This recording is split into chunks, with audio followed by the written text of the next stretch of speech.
The Sound of Music, Part 2. Before we proceed with the Shehnai of Bismillah Khan, let us first of all try to recognize all these music and instruments player by what they are famous for. Okay, some of you might have already recognized, and obviously, first one, this one, Bismillah Khan, he is known for Shehnai, right? So let us begin with this. Who is he? Just uh, for our good understanding and become clear that these persons are connected with the particular instruments and they are famous for these instruments. Okay, nowadays are also these instruments are played by many. So uh, here is the answer. Okay, first one, first one. Okay, this one, flute played by Hari Prasad Chaurasia. And little information about him is that Hari Prasad Chaurasia was born on 1st July in Allahabad. Okay, year is 1938, and it was in the United Province. That means during British time. Okay, and now at present in Uttar Pradesh, India. He is an Indian musician brought global recognition to the in Hindi we say Basuri, okay, a simple side blown bamboo flute. Then second one, sitar. Sitar by Ustad Vilayat Khan. He was born on 28 August 1928 and was an Indian classical sitar player, considered by many to be the greatest sitarist of his age. Third, M. Lalitha and M. Nandini. Okay, Mumbalin. M stand for Mumbalin. So at present, they are doctorate, have already completed their PhD. So they are doctorate. So Dr. M. Lalitha and M. Nandini have been widely acclaimed as outstanding South Indian classical violinist duet. That means both the sisters at the same time they play the violin instrument of the present generation. They are known as the South Indian classical violinist in Carnatic style. Okay. Then fourth, very famous, he is tabla master, that is Ustad Zakir Hussain. Okay, Ustad Zakir Hussain is an Indian tabla player, composer, percussionist, okay, music producer, and film actor also. He is the eldest son of tabla player of whose Allah Rakha. He is the son of Allah Rakha. Okay. He is widely considered as one of the greatest tabla players of all time. Next, Sarod Ustad Amjad Ali Khan. Ustad Amjad Ali Khan Bangesh, okay, Bangash, was born on 9th October 1945. He is an Indian classical sarod player, okay, best known for his clear and fast akhara dance. Fast and clear akhara dance. Then another is violin played by Kunnakudi Vyadyanathan. Okay, he was born on 2nd March 1935, was an Indian classical music violinist and music composer. Next, Ustad Sultan Khan. So, Ustad Sultan Khan, he was born on 15th April 1940 and was an Indian sarangi player and classical vocalist belonging to Tikhar Gharana. Okay, these music players are known by Gharanas. Okay, Indian title they are given to them. Then finally, we are here with Shehnai Ustad Bismillah Khan. So let me give you a little bit information, and you can get from Google browser also. Nowadays, net is in your hand, so you can get the maximum references if you know how to find it. Obviously, you are knowing better than me. Okay, so Ustad Bismillah Khan used to play Shehnai. He was having his real name. Okay, so many of the famous personality, okay, they are famous by the pen name, not by their original name. So his original or real name is Kamruddin Khan. Remember, start Bismillah Khan original name, that means real name, is Kamruddin Khan. Was an Indian musician, and he was credited with popularizing the Shehnai. And Shehnai is a musical instrument that is similar to the oboe common in India, Pakistan, and Bangladesh. So this is all that you should know about these peoples, how they are connected to which instruments. Okay. Now we will move with the textual explanation paragraph wise, part 2 of the sound of music, that is Shehnai of Bismillah Khan. So students, think of the Shehnai, and the first thing you will probably imagine is a wedding or a similar occasion or function. The next would probably be Ustad Bismillah Khan and the Shehnai maestro playing this instrument.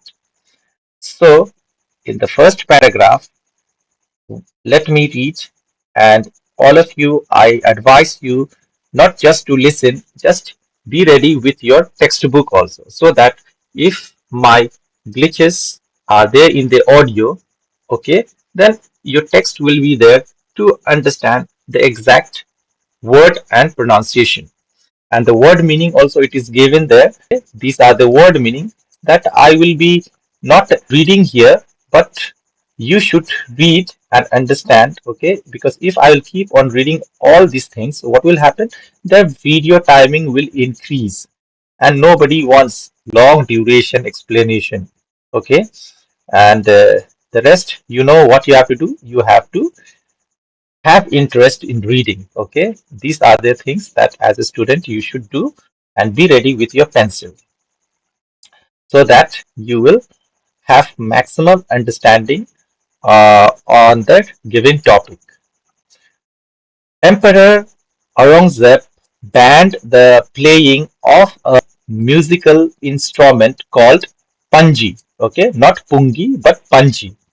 Correct pronunciation is panji in the royal residence, for it had a shrill, unpleasant sound. Panji became the generic name for reeded noise makers. Few had thought that it would one day be revived. A barber of a family of professional musicians who had access to the royal palace decided to improve the tonal quality of the panji. He chose a pipe with a natural hollow stem that was longer and broader than the panji, and made 7 holes on the body of the pipe. When he played on it, closing and opening some of these holes. Soft and melodious sound were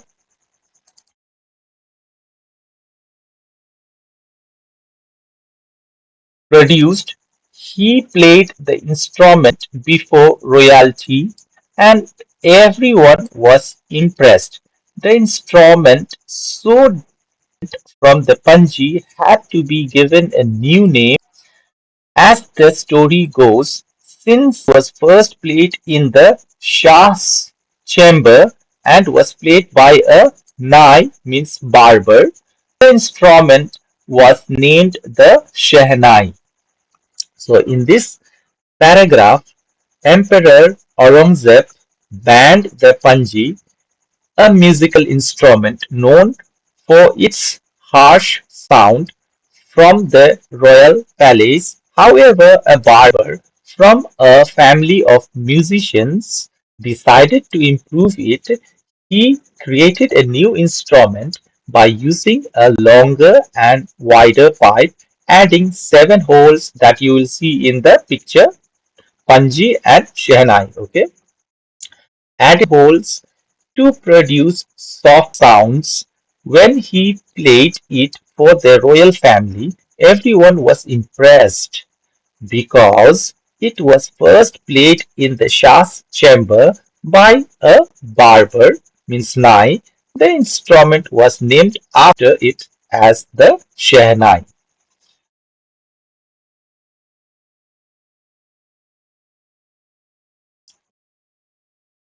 Second paragraph.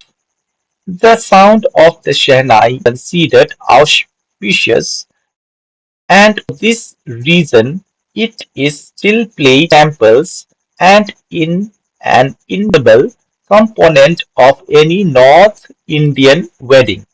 In the past, the Shehnai was part of the Naubat or ensemble of 9 instruments, fill courts. Till recently, it was used only in temples and weddings. The credit for bringing this instrument onto the critical stage goes to Ustad Bismillah Khan. So, in this passage, the Shehnai's sound became known as a sign of good luck.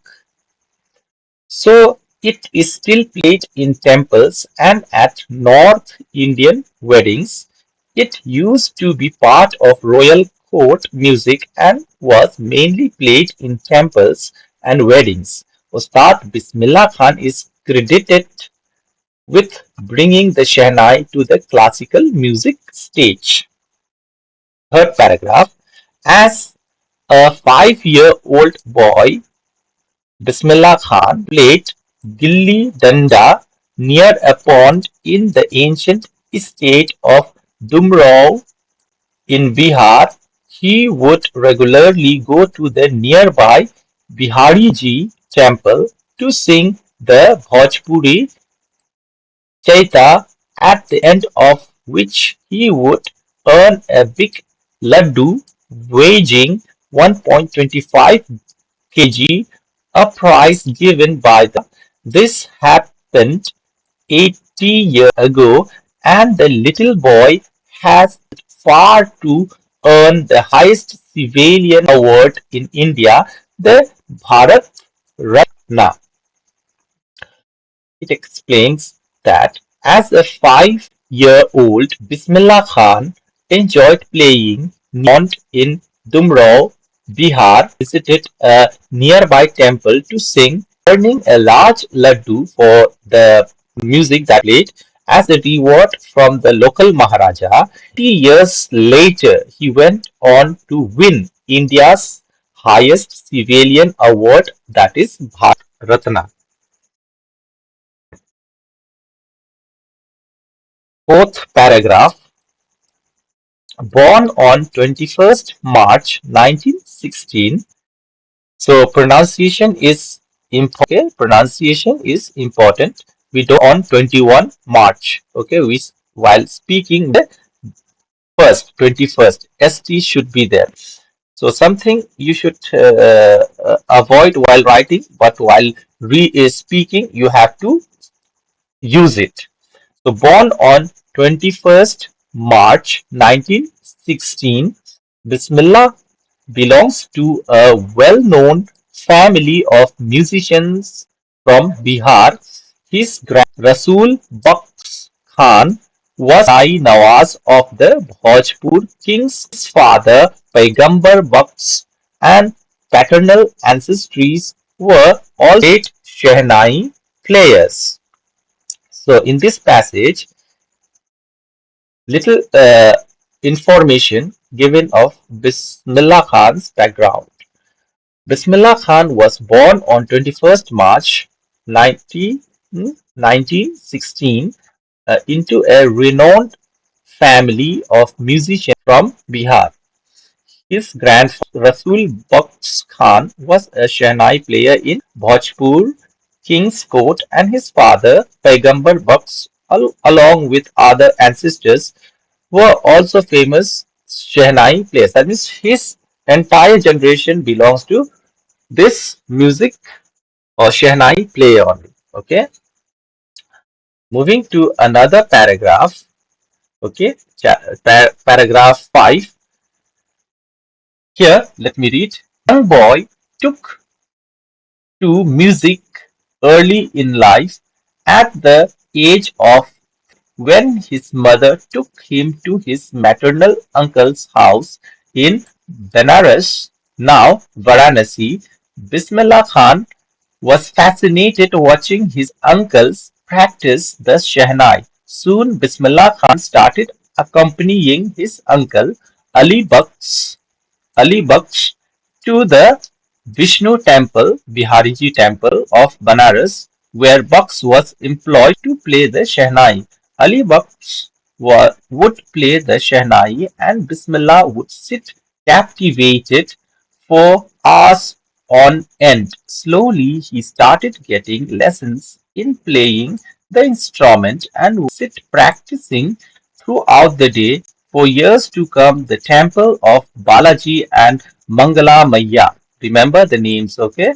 Balaji and Mangala Maya and the of the Ganga became the young apprentice favorite haunts. He could practice in solitude.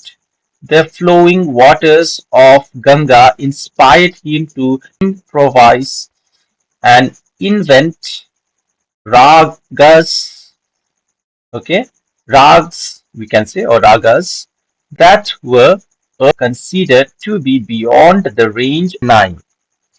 Here in this, Bismillah Khan developed a love for music early in life. At age of 3, while visiting his maternal uncle's house in Varanasi, he became fascinated by his uncle's Shehnai practice. He started accompanying his uncle Ali Baksh to the Vishnu temple where Baksh played. Bismillah would sit for hours and was captivated, inspired, that means, and eventually began learning the Shehnai himself, practicing all day. And where did he practice all days? Three places, Hound's place, and that was where. Yes, I hope you understood that he come to the temple of Balaji Mangalamaya, the banks of the Ganga. Okay. And the Ganga river became his favorite place to practice, where the flowing water inspired him to create new ragas, expanding the instrument's range. Sixth paragraph. At the age of 14, Bismillah accompanied uncle to Allahabad music conference. At the end of his recital, Ustad Fayaz Khan patted the young boy's back and said, "Work hard and you shall make it." So, student, we see that the masters are always encouraging and motivating. So, as a teacher, I would also like to motivate you and spend your time in reading, and you will surely become best as a student in your studies and other works. So work hard and dedication and determination is required. So work hard, who said?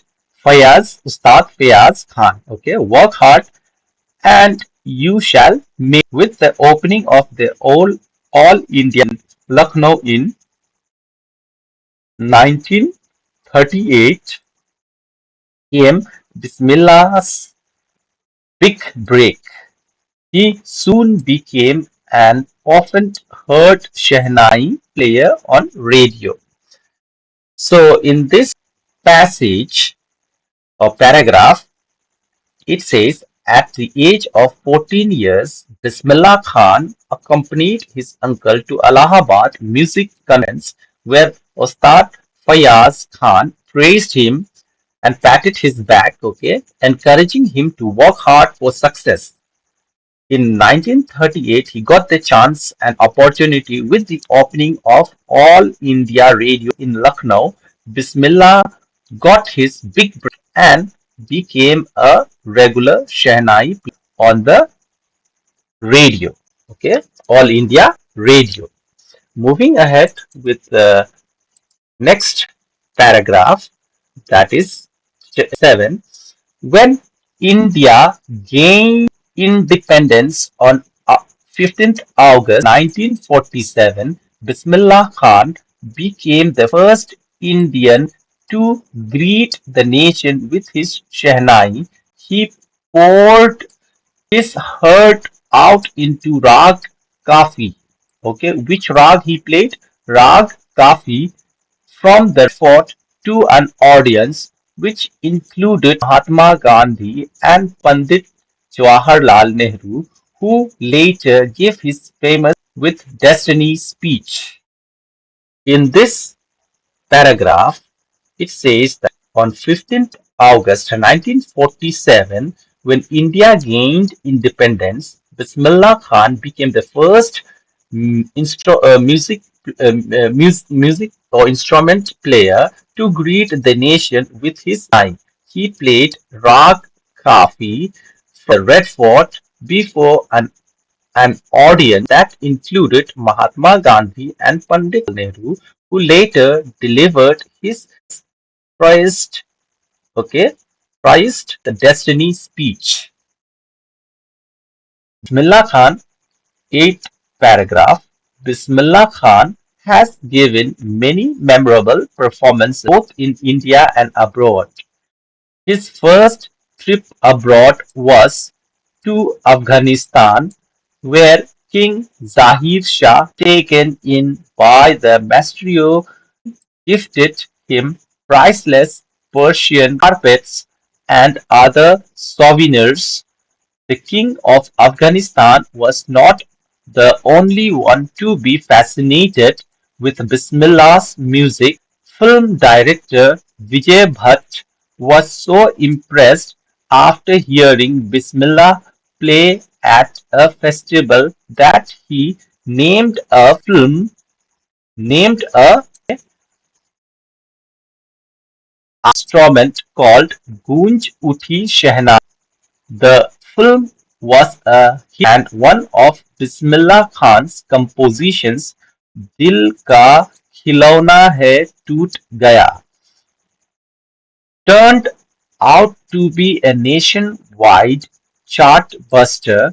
Despite this huge success in the Salute world, Bismillah Khan's ventures music were limited to Vijay Bhatt's Gun Shehnai and Vikram Va's Kannada venture Sanadhi Apana.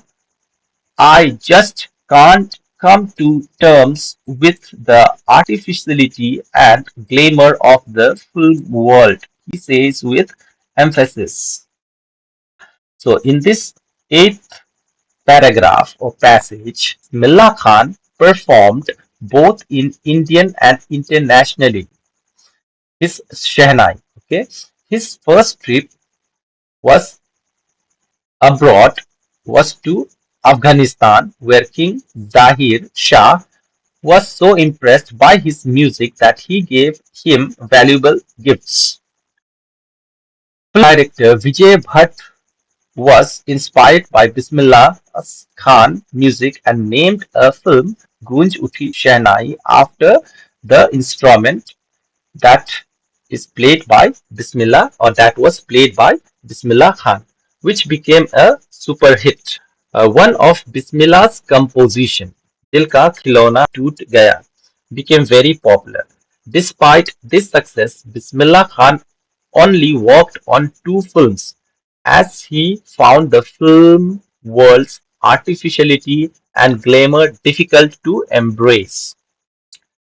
Ninth paragraph: awards and recognition came thick and fast. Bismillah Khan became the first Indian to be invited to perform at the prestigious Lincoln Center Hall in United States of America. He also took part in the World Exposition in Montreal, in the Cannes Art Festival, and in the Osaka Trade Fair. So he became internationally that an auditorium in Tehran was named after him. Tehran Mosque Ustad Bismillah Khan. So here in this ninth paragraph, it says Bismillah Khan had received many awards and honors. He was the first Indian to perform at the prestigious Lincoln Center in the USA, as he also participated in global events like the World Exposition in Montreal, Cannes Art Festival, and the Trade Fair. An auditorium in his residence in Tehran was even named after him. He also received India's top national awards, including Padma Shri, Padma Bhushan, and Padma Bhushan. Okay, that is in the 10th paragraph connecting to these awards. Okay, just now I have explained. So, moving ahead with the 11th paragraph. Okay, uh,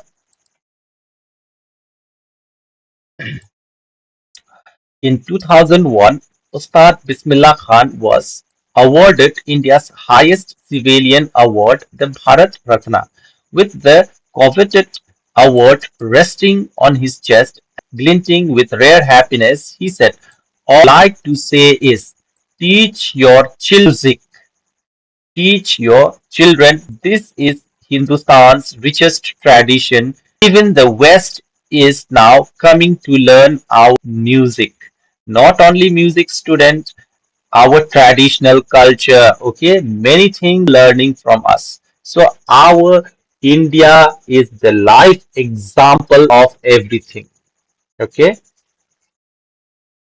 so in this passage, it says in 2001, Ustad Bismillah Khan received India's highest civilian award, the Bharat Ratna. Filled with happiness, he expressed his wish for people to teach their children music, calling it India's greatest tradition, even attracting interest from the Western countries. Paragraph 12. In spite of having traveled all over the world, Khan Sahab, okay, Khan Sahab, as he is fondly called, is exceedingly fond of Banaras and Dumraon, and they remain for him the most wonderful towns of the world. What was the most wonderful town for Bismillah Khan? Banaras and Dumraon. Okay. A student of his once wanted him to head a Shahnai school in the USA, and the student promised to recreate the atmosphere of Banaras by replicating the temples there. But Khan Sahib asked him if he would be able to transport River Ganga as well. Later, he is remembered to have said, "That is why whenever I am in a foreign country, yearning, I keep yearning to see Hindustan. While in Mumbai, I think of only Banaras and the holy Ganga, and while in Banaras, I miss the unique Matha of Dumrao. Okay, so in this passage or in this paragraph, uh, despite traveling the world, Ustad Bismillah Khan, fondly called Khan Saab, deeply loved Banaras and Dumrao, considering them the most wonderful places. When a student offered to set up a Shahnai school in the US and recreate Banaras temples, Khan Saab asked if he could bring the Ganga River too. He often said that while abroad, he longed for India, and even while in Mumbai, he missed Banaras and the Holy Ganga. In Banaras, he missed Dumrao's special matha, that means yogurt drink. Okay, matha, I hope you understand. Okay, it is a drink. Okay, or you can say it is type of lassi. Okay, paragraph 13. Ustad Bismillah Khan's life is a perfect example of rich cultural heritage of India, one that effortlessly accepts that a devout Muslim like him can very naturally play the Shai every morning at the Kashi Vishwanath temple. So finally, we have come to an end of the explanation and many we have Bismillah Khan. So, in this passage, finally, Ustad Khan's life embodies India's rich cultural heritage, showcasing how a devoted Muslim play the Shehnai every morning at the Kashi Vishwanath temple. So, student, in this two biographies. One of Evelyn Glennie we have already heard, and now this biography of his. Okay, it finally conclude like this. Okay, Saad Bismillah Khan, despite his international success, okay, remained deeply attached to his hometowns of Banaras and Dumrao, longing for their unique cultural essence while traveling too. He expressed a profound connection to his roots, missing the Ganga and local delicacies of Dumrao. Life illustrates the rich cultural heritage of India, showcasing how a devout Muslim can naturally contribute to Hindu traditions such as playing the Shehnai at the Kashi Vishwanath temple, reflecting the nation's harmonious cultural integration. So finally, what the moral that we learn from these two examples or two biographies of the important person, I will say, okay, the moral of Ustad Allah Khan's story is that cultural heritage, personal roots can transcend boundaries and contribution meaningfully to diverse tradition, showcasing the unity within cultural diversity. So this is all, and thank you. Thank you. Wait for the next video for the next chapter. Till then, read and watch. Thank you very much.